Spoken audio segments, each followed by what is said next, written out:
我叫苏命，我来自台东都兰，我本身是阿美族的。刚刚是自己用阿美族语的创作写的一首歌。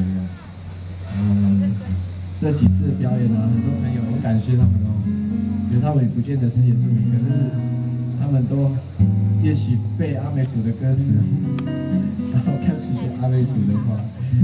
然后有一个朋友很特别，我觉得他这几天我都很不好意思了，因为我前几天在台东，然后又到屏东表演，然后他特地从日本他明天就要回日本哦。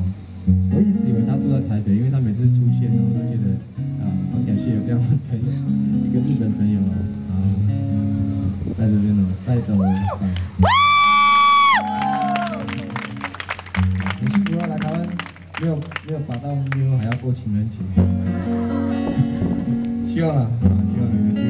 然后我有一首歌，也是一个，我觉得应该可以跟很多朋友分享，因为这一年我得到很多长辈的鼓励，那我也得到很多机会可以去很多国家表演，包括去日本。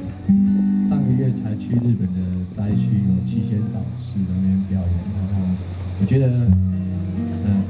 音乐真的是无国界的，很多不一样的音乐，其实只要共同情感，可以互相鼓励、互相安慰。我觉得在音乐里面是没有任何语言的隔阂。我想要唱这首歌，也献给这位很辛苦的朋友。他的门票比较贵哦，机票来回。